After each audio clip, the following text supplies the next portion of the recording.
دوستان سلام، خیلی خوش اومدید به کانال AI with Code. این 8مین جلسه از دوره آموزش 0 تا 100 پایتون برای هوش مصنوعی هستش و تو این جلسه قصد داریم که راجع به دیکشنری ها صحبت کنیم. خب من وارد اسلاید ها میشم. جلسه گذشته ما راجع به ساختار داده ها در پایتون صحبت کردیم و گفتیم که ساختار داده ها به دو دسته ابتدایی و غیر ابتدایی تقسیم میشن و اومدیم به صورت مفصل راجع به لیست ها صحبت کردیم. تو این جلسه قصد داریم که وارد مبحث دیکشنری ها بشیم و حالا ببینیم که اونها به چه صورت تعریف میشن و نکات مربوط به اونها رو بیایم و بررسی کنیم. خب من ابتدا حالا یک تعریفی از دیکشنری ها رو بیان کنم و بعدش هم وارد محیط گوگل کلاب بشیم و کدنویسی رو آغاز کنیم. خب ببینید دیکشنری ها هم دقیقاً شبیه لیست ها یک ساختار داده هستند که میتونن مقادیر مختلفی از داده ها رو توی یه متغیر ذخیره کنن. حالا اینجا یک تعریف دقیق تری ازش نوشته شده، بیایم اینو با هم دیگه بخونیم. میگه که دیکشنری یک ساختار داده کلیدی مقداری یا حالا کی ولیو است که به شما امکان میدهد اطلاعات را به صورت مرتب ذخیره کنید. حالا اینجا یک کلید واژه‌ای داریم، همین حالا کی ولیو یا کلیدی مقداری، که جلوتر اینو با هم دیگه می‌بینیم و متوجه میشید که منظور از این کلیدی مقداری چی هستش. خب من یه مثالی رو اینجا آوردم که حالا شما خیلی بهتر تفاوت بین این دیکشنری و لیست هایی که ما جلسه گذشته راجعشون صحبت کردیم رو متوجه بشید. ببینید فرض کنید که شما قصد دارید بیاید مخاطبان توی حالا تلفن همراهتون رو بیاید تو پایتون اینها رو ذخیره کنید. خب یه روش اینه که شما از لیست ها استفاده کنید و حالا بیاید و به صورت یک لیست شماره این مخاطبا رو ذخیره کنید. خب اشکال این چیه؟ اشکالش اینه که شما هر شماره‌ای رو که ذخیره می‌کنید نمی‌دونید که حالا مربوط میشه به چه شخصی و مال کی هستش این شماره و فقط دارید اون شماره ها رو پشت هم دیگه می‌نویسید و ذخیره‌شون می‌کنید. ولی دیکشنری تفاوتی که در واقع با لیست داره اینه که شما میتونید برای اون مقدارهاتون یک برچسب هم در نظر بگیرید یا یک کلید هم در نظر بگیرید. الان ببینید من اگر اینو بخوام به صورت یک دیکشنری بیام و بنویسم، میتونم اینو اینجوری بنویسم. اول اسم حالا اون شخصی که میخوام شمارش رو یادداشت کنم رو بیام بنویسم و بعدش حالا یه 2 نقطه بذاریم و بعد شماره اون رو بنویسیم. یعنی اینجوری مشخص میشه که هر شماره‌ای یا هر مقداری مربوط میشه به کدوم شخص و کدوم کلید. الان ببینید مثلا آرش اینجا کلید هستش و این شماره‌ای که اینجا نوشته شده مقدار اون کلید هستش یا ولیو اون کلید هستش. پس ببینید خیلی بهتر میتونید شما الان متوجه بشید که مثلا هر شماره‌ای برای چه شخصی هستش و خیلی مرتب‌تر میتونید بیاید شماره هاتون رو ذخیره کنید.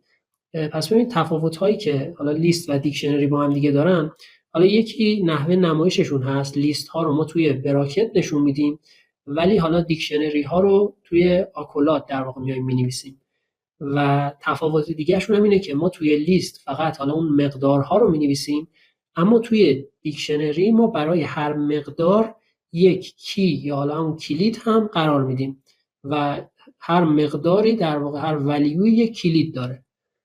خب پس تا اینجای کار متوجه شدیم که اصلا دیکشنری چه تفاوتی با لیست داره و به چه صورت داده های ما رو ذخیره میکنه. ادامه این مبحث رو میریم داخل محیط گوگل کلاب و اونجا با هم دیگه بررسی میکنیم. خب بریم کدنویسی دیکشنری ها رو شروع کنیم. فرض کنید که من میخوام بیام و یک دیکشنری رو تعریف کنم. خب اول واسش یه اسم میذاریم، مثلا اسمش رو من میذارم مای دیکشنری و بعد حالا میخوام یه سری کی و ولیو رو داخل این مای دیکشنری ذخیره کنم. فرضاً میخوام اطلاعات یک شخصی رو بیام داخل این دیکشنری ذخیره کنم. خب برای اینکه دیکشنری رو حالا تعریف کنید شما باید از آکولاد استفاده کنید. پس من آکولاد رو میذارم و بعد حالا اون کلیدها و مقدارها رو توی این آکولاد میام مینویسم. خب میخوایم مثلا اسم این شخص رو بیایم توی این دیکشنری قرار بدیم. خب من حالا یک کلیدی به اسم نیم تعریف میکنم، بعد یه 2 نقطه میذارم و بعد جلوش حالا مقدار این نیم رو میام مینویسم. فرضاً حالا اسمش مثلا آرش هست. خب بعدش یه کاما میذارم و حالا کلید و مقدار بعدی رو مینویسم. مثلا میخوام سنش هم باشه، خب یک کلیدی به اسم age مینویسم و بعد مقدارش رو هم یه دو نقطه میزنم و بعد مقدارش رو هم مشخص میکنم. دوباره یه کاما میزنم و میرم سراغ حالا کلید و ولیو بعدی. مثلا میخوام نمراتش رو هم اینجا داشته باشم. خب یک کلیدی به اسم گرید ساختم و حالا مقادیرش هم مثلا میخوام توی یک لیست نشون بدم، فرضاً 18 14 و مثلا 20. و حالا میخوام یک کلید و ولیو دیگه تعریف کنم به اسم مثلا graduated. خب این graduated در واقع به ما میگه که آیا این شخص فارغ التحصیل شده یا نه. میخوام مقدارش بولیان باشه، یعنی به صورت ترو و فالس باشه. اگه که ترو هست یعنی فارغ التحصیل شده، و اگرم که حالا فالس هستش یعنی که حالا فارغ التحصیل نشده. خب دیکشنریمون رو ساختیم، حالا بریم نمایشش بدیم. خب می‌بینیم که همون حالا کلیدها و مقدارهایی که نوشته بودیم رو اینجا به ما نمایش میده. یه نکته‌ای که هست اینه که شما توی دیکشنری میتونید بیاید انواع مختلفی از در واقع دیتا تایپ ها رو استفاده کنید. فرضاً من حالا از استرینگ استفاده کردم، از اینتیجر استفاده کردم، از لیست ها استفاده کردم. پس انواع مختلفی از متغیرها رو شما میتونید بیاید و استفاده کنید. نکته بعدی این هستش که شما برای یک کلید نمیتونید دو تا مقدار مختلف داشته باشید. یعنی چی؟ یعنی فرضاً من فرض کنید حالا این دیکشنری رو کپی کنم بیارم این پایین. فرض کنید من مثلا نمیتونم این متغیر سن رو، حالا این کلید سن رو مقدارش رو یه بار مثلا 27 در نظر بگیرم، یه بار مثلا بیام 30 در نظر بگیرم، مثلا بیام آخر دوباره یه دونه کلید age مثلا تعریف کنم و مقدار اون رو این بار 30 بذارم. الان اینو اگر اجرا کنم ببینید این فقط این کلید age یه دونه مقدار به ما میده که اونم حالا مثلا اینجا 30 هستش. میاد و نگاه میکنه ببینه آخرین مقداری که واسش در نظر گرفتید چی هستش، همون رو به شما نمایش میده. پس یه دونه کلید نمیتونه دو تا مقدار داشته باشه. اینم از این قسمت. شما میتونید شبیه لیست ها دیکشنری های خالی هم تعریف کنید. مثلا من میتونم بگم حالا A مساویه با حالا یه آکولاد اگر بذارید در واقع یک دیکشنری خالی به شما میده. الان اینو اگر اجرا کنم میبینیم که یک دیکشنری خالی هستش. خب بحث بعدی بحث حالا دیکشنری های تو در تو یا نستد هستش. شبیه لیست ها که میتونستن تو در تو باشن، دیکشنری ها هم همین قابلیت رو دارن. فرضاً من همین دیکشنری بالایی رو کپی کنم. خب یعنی چی میتونن تو در تو باشن؟ ببینید یعنی شما داخل خود این دیکشنری میتونید یه دیکشنری دیگه هم قرار بدید. مثلا من میخوام بیام آدرس این شخص رو هم اینجا ذخیره کنم توی این دیکشنری. خب یه دونه کلید میسازم به اسم مثلا آدرس و مقدارش رو میخوام به صورت یک دیکشنری بیام اینجا داشته باشم که حالا مثلا از چند تا مثلا کی و ولیو مختلف این تشکیل شده. مثلا یه دونه کانتری باشه یعنی مثلا کشورش چیه، حالا مثلا مقدار این رو ایران قرار بدم و یه دونه حالا کلید و مقدار دیگه هم واسش در نظر بگیرم، مثلا شهرش رو هم فرضاً تهران در نظر بگیرم. خب الان ببینید داخل خود این مای دیکشنری ما یه دونه دیکشنری دیگه حالا به اسم آدرس هستش که شامل این کلیدها و مقدارها میشه. الان اینو اگر ببینیم اینجا رو ببینید، الان خود این مای دیکشنری یه دونه دیکشنری دیگه هم داخلش هست که همین دیکشنری در واقع آدرس هستش. خب بحث بعدی بحث ایندکسینگ هستش. شما چطوری میتونید بیاید و به مقدارهای مختلف دسترسی داشته باشید. فرضاً من میخوام بیام به این سن که حالا 27 هستش دسترسی داشته باشم. خب شما اسم دیکشنریتون رو مینویسید که حالا مای دیکشنری هستش و بعدش اینجا باید از براکت استفاده کنید. دقت کنید ما توی تعریف خود دیکشنری از آکولاد استفاده میکنیم ولی اینجا توی ایندکسینگ میایم از براکت استفاده میکنیم. حالا توی براکت چی رو مینویسید؟ میاید اون کلید چیزی که در واقع دنبالش هستید رو مینویسید. مثلا من اینجا میخوام سن رو به دست بیارم، خب باید این age رو در واقع بیام و داخل این براکت بنویسم. پس اینجا age رو می‌نویسم و اینو اجرا کنیم، می‌بینیم که به ما 27 رو نمایش میده. یا حالا مثلا فرض کنید میخوام بیام توی این آدرس مثلا شهر رو پیدا کنم، مثلا این سیتی رو بیام پیدا کنم.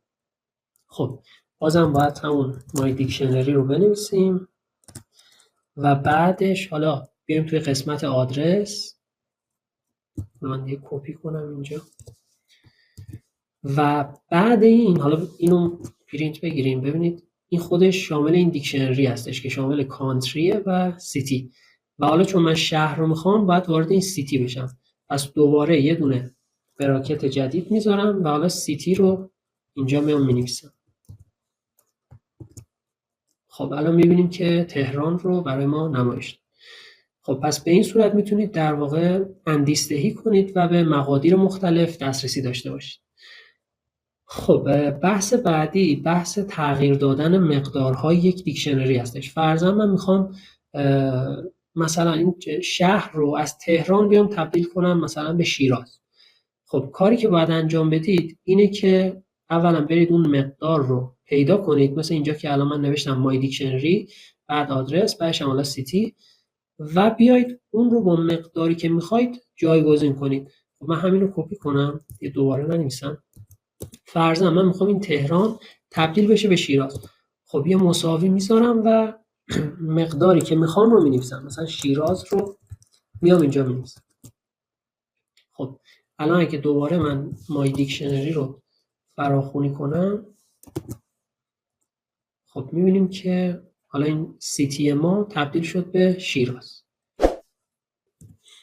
بحث بعدی این هستش که حالا ما اگر بخوایم بیایم و یک کی و ولیو جدید به این دیکشنری اضافه کنیم چیکار باید کنیم؟ مثلا فرض کنید من میخوام بیام حالا به مشخصات این شخص آدرس ایمیلش رو هم اضافه کنم. خب چیکار میکنم؟ میام همین مای دیکشنری رو مینویسم و بعدش اون کلید جدیدی که میخوایم در واقع اضافه بشه رو میایم توی براکت مینویسیم. مثلا من میخوام ایمیل بیاد اضافه بشه، خب و بعد یه مساوی میذارم، حالا مقدارش رو مینویسم. حالا مثلا آدرس ایمیلش رو میام اینجا مینویسم. فرضاً حالا یه آدرس همینجوری الکی واسش بنویسیم، مثلا آرش97@gmail.com. خب الان اگر اینو من اجرا کنم این مقدار هم برای در واقع ایمیل اضافه میشه. خب الان میبینیم که یک مقدار ایمیل هم برای این دیکشنریمون اضافه شد.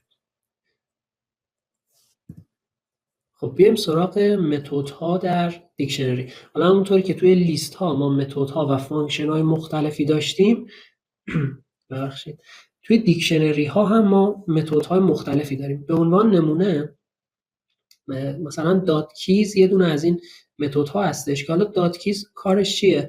کارش اینه که میاد کلیدهای دیکشنری رو به ما نشون میده. مثلا من همون مای دیکشنری رو بیارم، خب اگر که جلوش یه دات کیز بنویسم میتونم به کلیدهاش دسترسی داشته باشم. خب ببین کلیدهاش چیا بودن؟ نیم بود، حالا ایج بود، گرید بود، گریجویتد بود، آدرس بود و حالا ایمیل. خب متد بعدی حالا دات ولیوز هست. دات ولیوز هم حالا مشخصه دیگه، میاد ولیو ها رو به ما میده یا اون مقدارها رو به ما میده. من دوباره این مای دیکشنری رو بنویسم. اگر که یک دات ولیوز جلوش بذارم میاد مقدارها رو بهمون میده. ببینید حالا مقدار مثلا نیم آرش بود، حالا سن 27 و حالا مقدارهای دیگه. یه نکته‌ای که هست اینه که اینا الان به صورت لیست نیستن. ببینید قبلش یه چیزی نوشته دیکت کیز، بعدش اومده اینو تو پرانتز قرار داده و بعد به صورت لیست نوشته. شما اینا رو میتونید به صورت لیست هم در بیارید. کافیه که یه دونه لیست قبل این بنویسید. مثلا ببینید من قبل این اگر بنویسم لیست و همین چیزی که این بالا داشتیم رو کپی پیست کنم، می‌بینید که اینا رو کامل میاد به صورت لیست به ما نمایش میده. الان دیگه دسترسیش هم راحته. مثلا من میخوام بدونم اولین کلید در واقع چی هستش، میتونم یه دونه براکت بذارم و 0 رو مثلا توش بنویسم. الان می‌بینیم که اولین کلیدمون در واقع نیم هستش. خب واسه ولیو هم همینو داریم، یعنی شما میتونید تبدیلش کنید به لیست. حالا من کپیش کنم و یه لیست قبلش بنویسم.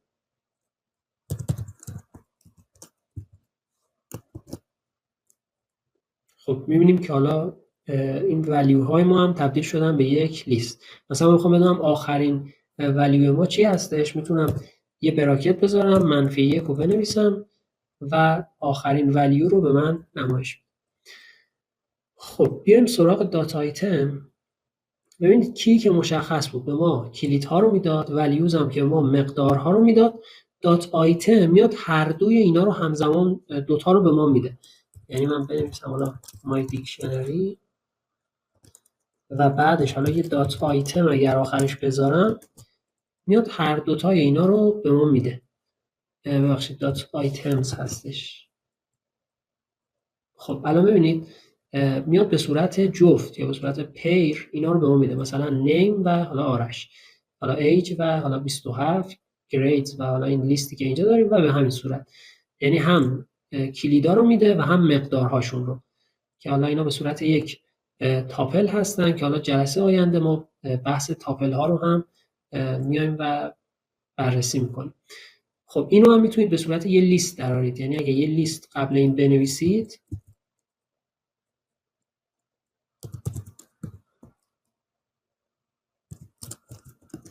اینا رو به شکل یک لیست میاد و به شما نمایش میده. خب دستور بعدی دات آپدیت هستش که حالا کاری که انجام میده شبیه همون ایندکسینگه، یعنی همون کاری که ما اینجا انجام میدادیم. ببینید فرضاً من میخواستم بیام یک مقداری رو تغییر بدم، مثلا این سیتی رو بیام تبدیل کنم به مثلا از تهران تبدیل کنم به شیراز، یا حالا مثلا یه مقداری رو اضافه کنم، مثلا ایمیل رو بیام اضافه کنم. دات آپدیت دقیقاً همین کار، این دوتا کار رو برای ما انجام میده. ببین فرض کنید من میخوام بیام به این مای دیکشنری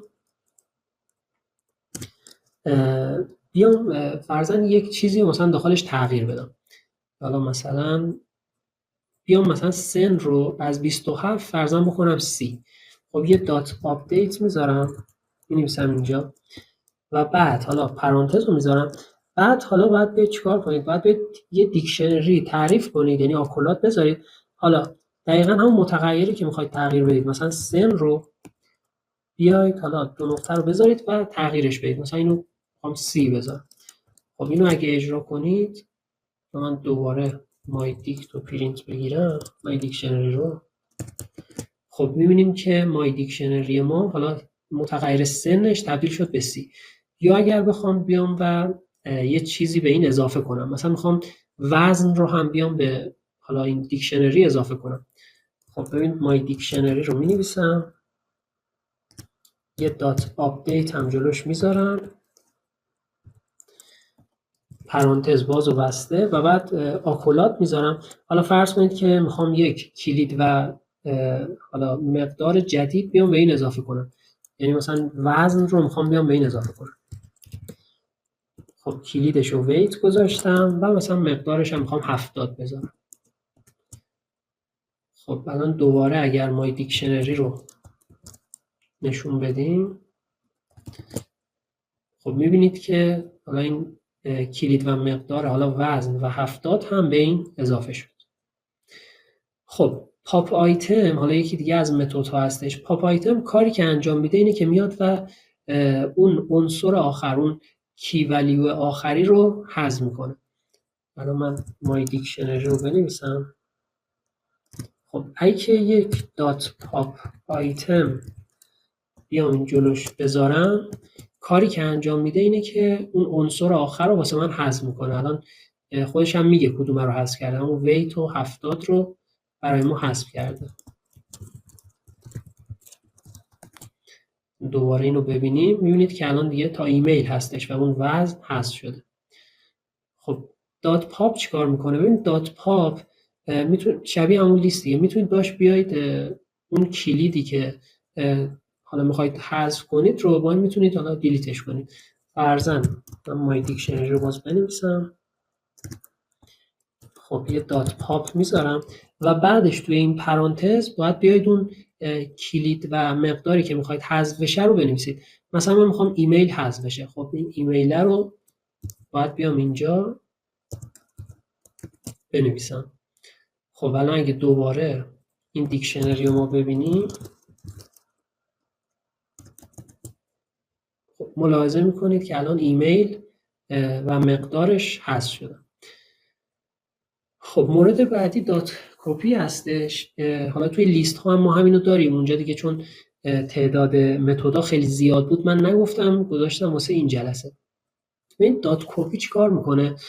فرض کنید که شما میخواید مثلا میگم یک دیکشنری دارید، میخواید بیاید از روی این یه بکاپی تهیه کنید و حالا بعدش اون دیکشنری اصلی رو که تغییر دادید اون بکاپ تغییر نکنه، یعنی میخواید یه بکاپ ازش داشته باشید.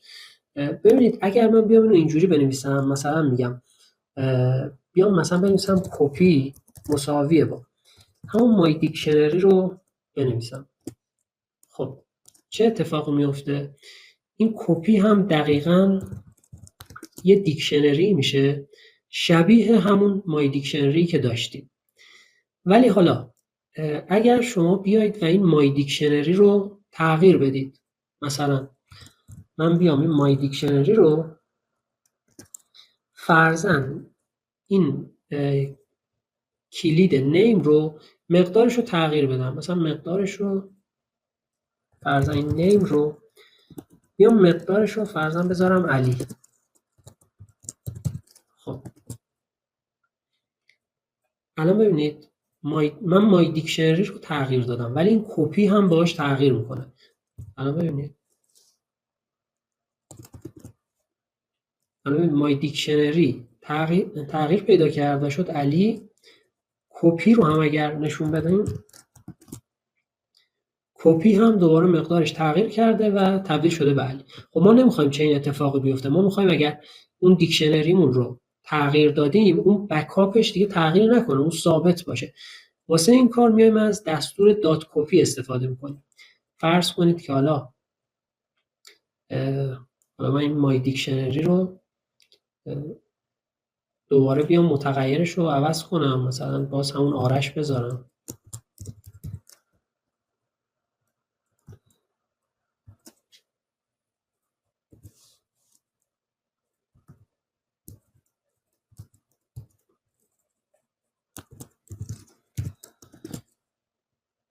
خب الان ببینید مای دیکشنری ما اسمش آرش هستش. حالا من میام از این یه کپی میگیرم. به چه صورت؟ مثلا اسمشو بذارم کپی 2 و بیام اینجوری بگم مای دیکشنری دات کپی پرانتز باز و بسته. الان اینم یه کپی از اون میگیره، ولی فرقش چیه؟ فرقش اینه که شما اگر این مای دیکشنری رو تغییر بدید این کپی 2 هیچ تغییر نمیکنه. مثلا من این مای دیکشنری رو میام حالا نیمش رو فرضاً عوض میکنم میذارم علی. الان این خودش تغییر میکنه، یعنی خود این مای دیکشنریه اسمش عوض میشه علی، ولی اون کپی 2 که ازش ساختیم اون دیگه عوض نمیشه. ببین نیم اون همون آرش باقی میمونه. اینم از دستور کپی. دستور بعدی دستور لن هستش. لن که ساده است، میاد طول یک دیکشنری رو به ما میده. حالا میتونید اینجوری بنویسید مثلا لن مای دیکشنری.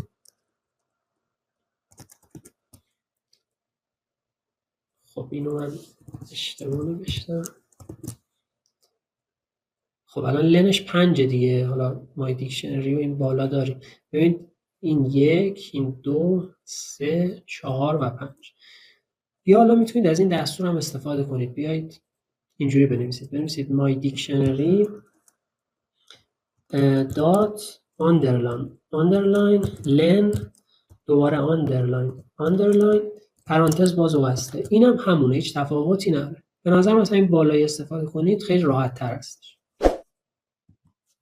خب بحث بعدی بحث حالا لوپ توی دیکشنری ها هستش. ببینید شما اگر که یک حالا حلقه فور رو بیاید روی یک دیکشنری اعمال کنید چی میشه؟ مثلا بنویسم فور آی این مثلا همون مای دیکشنری بعد مثلا بیا پرینت کن آی رو. ببینیم میاد کلیدها رو واسه ما حالا پرینت میگیره. پس این آیی که اینجا در نظر میگیریم در واقع کلیدها رو به ما میده. و اگه بخوام مقدارها رو هم پرینت کنم باید چیکار کنم؟ خب ببین من میتونم اینجوری بنویسم. بیام بنویسم for I in my dictionary، بعد بگم حالا پرینت کن، حالا آی رو که پرینت کن، بعد بگم مای دیکشنری، حالا توی براکت آی رو هم بیا پرینت کن. این چیکار میکنه؟ این مثلا اول حالا نیم رو میگیره، میاد اینجا حالا نیم رو پرینت میکنه، بعدش میاد سراغ اینجا مای دیکشنری نیم. حالا چی بود؟ در واقع داره از اون ایندکسینگ اینجا استفاده میکنه. ما میدونیم اسمش مثلا علی بود، یعنی هم نیم رو پرینت میگیره هم مثلا علی رو. و به همین صورت ببینید الان هم نیم رو پرینت گرفت هم علی رو. بعد حالا مثلا اومده سراغ بعدی، سراغ سن، هم سن رو پرینت میگیره هم مقدار اون که حالا مثلا سی هستش. و به همین صورت حالا میشه اینو یکم ساده تر هم انجام داد. شما میتونید اینجوری بنویسید for i که معمولا با این روش هم در واقع انجام میشه. میتونید اینجوری بنویسید for مثلا حالا i و j این حالا my dictionary dot item dot items و بعد یه دو نقطه بزنید بیاید پایین. این دات آیتمز چیکار میکرد؟ بذارید من اینو نشونتون بدم. خب ببین دات آیتمز میومد به ما هم مقدارها هم کلیدها رو میداد و هم مقدارها رو به صورت حالا جفت، مثلا نیم و آرش، سن و مثلا 27، گریت و مثلا این. پس این میاد به ما به صورت جفت اینا رو به ما میده. خب پس من الان نوشتم for i و j حالا in my dictionary dot items، در واقع i میاد اون کلید رو میگیره، j میاد مقدارش رو میگیره. حالا من یه پرینت ساده بزنم، پرینت کن مثلا i و j رو. الان ببینید مقدارها و کلیدها و مقدارها میاد اینجا در واقع ما پرینت میشن، فرضاً نیم و علی، حالا age و c و به همین صورت. خب بریم سراغ دو تا مثال. مثال اول گفته که حالا کدی بنویسید که نام و نمرات دانش آموزان را دریافت کند و در یک دیکشنری ذخیره کند، سپس آن دیکشنری را نشان دهد و میانگین نمرات را به دست آورد. خب پس ببینید من میخوام یک کدی بنویسم که بیاد اسم دانش آموزا و نمراتشون رو دریافت کنه و حالا توی یه دیکشنری ذخیره کنه. بعدش هم حالا میانگین نمرات رو بیاد بگیره. خب اول یه دیکشنری بریم تعریف کنیم. فرضاً student grades مثلا اسمشو بزن. خب بعد حالا بیام بگم چی؟ ببین من میخوام همواره بیام اسم دانش آموزا و نمره هاشون رو بگیرم و توی این دیکشنری ذخیره کنم. پس باید از یه حلقه استفاده کنم. بیام از یه حلقه وایل استفاده کنم و حالا اون شرطش رو هم تو بذارم که این دائما تکرار شه. ولی حالا یه جایی هم یه بریک واسش میذاریم که تا بی‌نهایت ادامه پیدا نکنه. خب اول میخوایم بیایم اسم دانش آموزان و حالا نمره هاشون رو بگیریم. پس من اینجا یک حالا متغیری به اسم نیم تعریف میکنم که این حالا از دستور اینپوت استفاده میکنه و مقدار نیم رو برای ما دریافت میکنه. خب مثلا بنویسه اینتر student name. خب حالا واسه اینکه این حلقه تا بی نهایت هم ادامه پیدا نکنه بهش بگیم که مثلا بنویسه فینیش برای مثلا پایان پیدا کردن.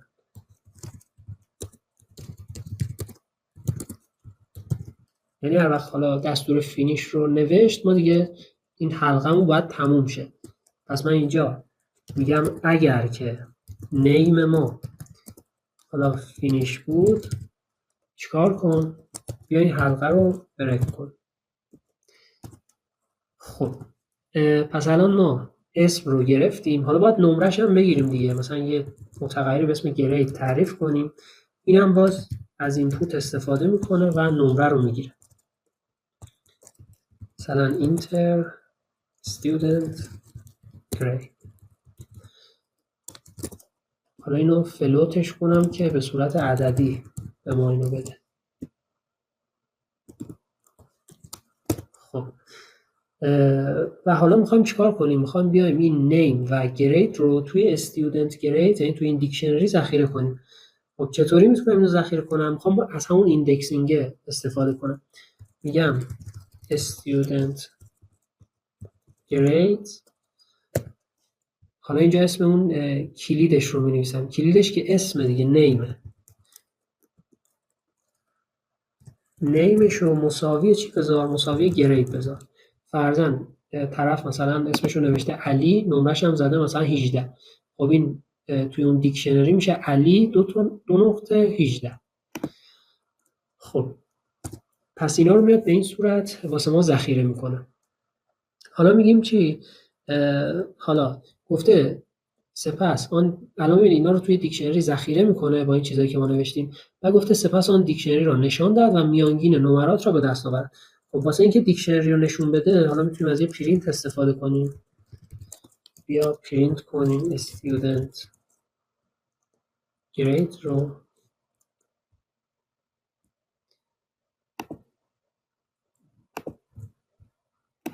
خب و میانگین نمرات رو هم میخوام بیاد و به دست بیارم.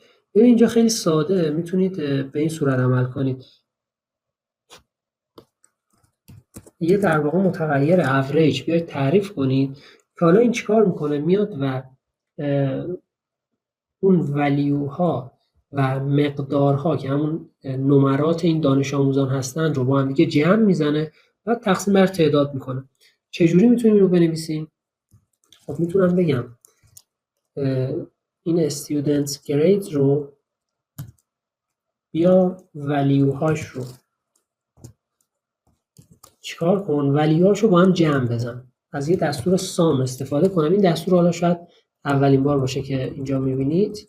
ما اگه یه سام اینجا بنویسیم میاد اون مقدار ولیوها یعنی نمرات رو با هم دیگه جمع میکنه. بعدش هم اینو تقسیم کن بر تعداد حالا اون نمراتی که دریافت کردی. تعداد نمرات هم میشه همون لن همین دیکشنری که اینجا داریم. خب پس اینم از اوریج و آخرم پرینت کن دیگه. بیاد پرینت کنه که اوریجش هم حالا این شده. از اف استرینگ استفاده کنیم، مثلا grade average is و avg یا average رو برای ما پرینت. خب من اینو اجرا کنم ببینم اون ایرادی نره. میگه که نام دانش آموز رو وارد کنید، فرضاً اسمش رو علی بذاریم. خب نمرش هم وارد کنیم مثلا 14. دوباره میگه اسم دانش آموز رو وارد کن، فرضاً چه می‌دونم سارا، مثلا نمرش مثلا 20 و مثلا آرش هم فرضاً نمرش 16 باشه. خب الان میخوام این دیگه تموم شه، باید فینیش رو بنویسم. گفته فینیش رو بنویسید برای تموم شده.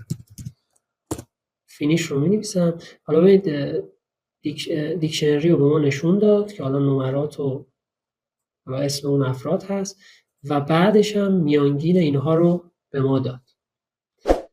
خب این از این کد. حالا شما واسه تمرین از این دستور سام استفاده نکنید. یعنی وقتی خواستید میانگین رو بگیرید، کاری که انجام بدید، کاری که باید انجام بدید اینه که یه توتال تعریف کنید. حالا مثلا همینجا یک متغیر توتال تعریف کنید، اینو مثلا 0 بذارید. بعد هر بار که این گرید رو یا این نمرات رو میگیره، بیا اینا جمع بشن، یعنی تو این توتال ریخته شن و در نهایت اون توتال ما تقسیم بشه بر لن حالا این دیکشنری. پس شما اینو به عنوان تمرین بیاید خودتون انجام بدید. حالا من یه توضیحاتی هم دادم، بقیه‌اش دیگه با خودتون. پس از این دستور سام شما استفاده نکنید. تمرین ساده‌ای هم هست. خب بیایم سراغ مثال بعدی. گفته یک کدی بنویسید که تعداد تکرار حروف یک متن را بررسی کند و آنها را در یک دیکشنری ذخیره کند. خب فرض کنید من یه تکستی دارم. فرضاً حالا مثلا تکست ما این باشه. فرضاً please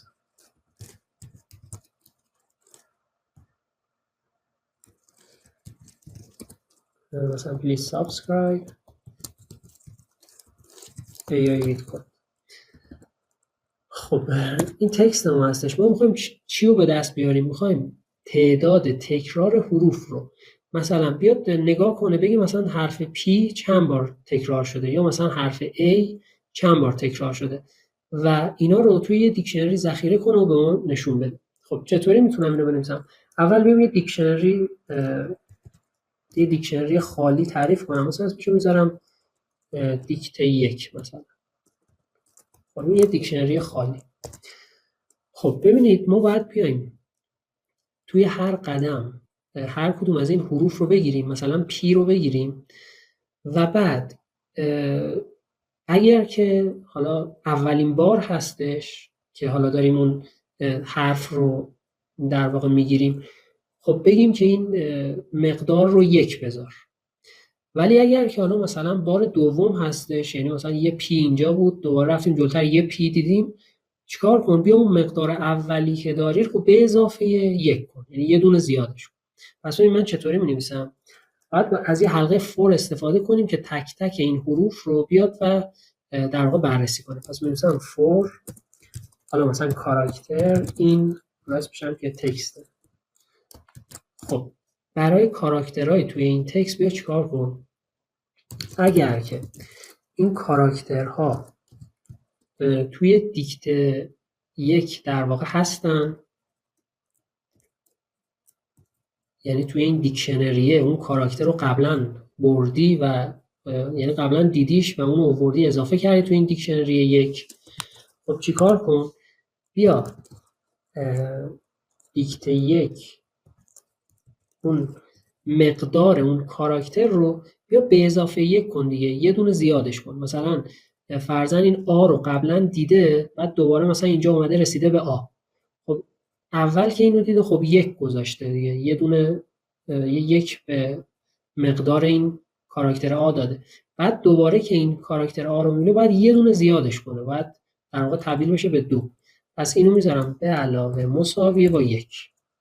خب این واسه وقتیه که اون کاراکتر توی اون دیکشنری وجود داره، یعنی قبلا دیده شده.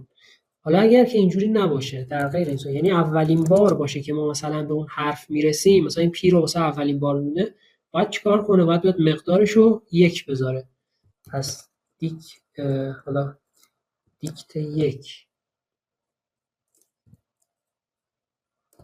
اون کاراکتر رو بیا مساویه با 1 قرار بده. خب الان من اینو اجرا کنم. خب الان ببینیم دیکشنری ما چه چیزایی توش ذخیره شد.